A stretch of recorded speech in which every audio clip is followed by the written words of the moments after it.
Športová situácia na Slovensku všeobecne ide asi mierne dole kopcom. Bohužiaľ to vidíme, že okrem tých pár jedincov, čo majú výsledky, a to riadne výsledky celosvetové, tak tí ďalší už majú málo alebo už vôbec nie, a to je zlé pre budúcnosť, pre mládež, a to je tá alfa omega. Ja by som potvrdil jeho slova, lebo napríklad včera som dostal od generálnej sekretárky našeho zväzu Zapasenia takú informáciu, že štát, ministerstvo na budúci rok urobilo rozpočet o 30% nižšie ako v tomto roku. Oproti minulému roku, v tomto roku bolo oproti minulému roku o 20% a teraz o 30% na budúci rok. Čiže v priebehu 2 rokov o 50% znižiť rozpočet, že likvidačný. To nie je, že zlé, alebo ide dole kopcom, ale likvidačný. Tak. On to bere dosť tak seriózne, pán Hočelner, ale to je, myslím, že tá situácia je takto skutočná.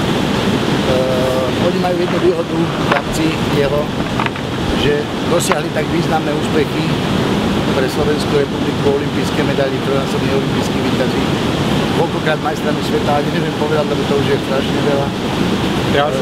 Viacnásobný, myslím minimálne 5 až možno aj 8 krát, ale ide o to, že vďaka tomu majú aspoň nejaké to euro alebo nejaký ten cent a sponzor. Keby nemali sponzorov tiež, a keby otec nevyrábal také lode, ako vyrába, tak pochybujem, že by sa mohli až tak dobre pripravovať, ako sa pripravujú.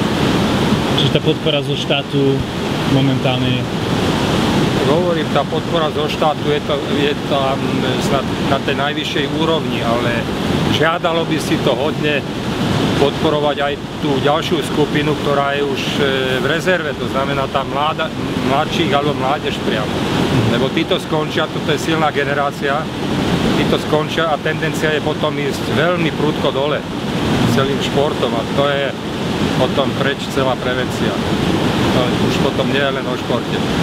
Ja to preložím do ľudovej reči. On povedal, že ako jeho chlapci vďaka tým výsledkom sú maximálne dotovaní a honorovaní, ale ostatní, ktorí nemajú ešte, alebo tá mládež, ktorá sa teraz len vlastne vyvíja alebo dozrieva do toho štádia dospelosti, tak tí sú veľmi slabo honorovaní. Myslíte si, že sa to dá zmeniť? Aby aj mladí ľudia, teda mladí športovci mali tú podporu, že keby prišla nejaká športová strana, ktorá by chcela, tak by ste ju podporili? Tak isté, že v tom je určitá budúcnosť, či už športová strana, alebo hlavne z vrchu treba jednoducho viac investovať do mladých ľudí a konkrétne do športu, lebo je to prevencia nielen celkovo ako pre zdravšie ozdravenie ľudí, ale fakt to zasahuje aj až po zdravie obyvateľstva a tak ďalej, čo s tým súvisí, disciplína, úroveň štátu. A môže náš šport ako krajinu predať do zahraničia? Že môže náš šport ako krajinu predať do zahraničia úspešní športovci? Tak iste, ja viem len z praxe, že naše Slovensko hlavne poznajú z tých vrcholných podujatí, tam, kde Slováci dosahujú méty, kde sa slovenská zástava a hymna hraje. Podľa toho hlavne poznajú Slovákov.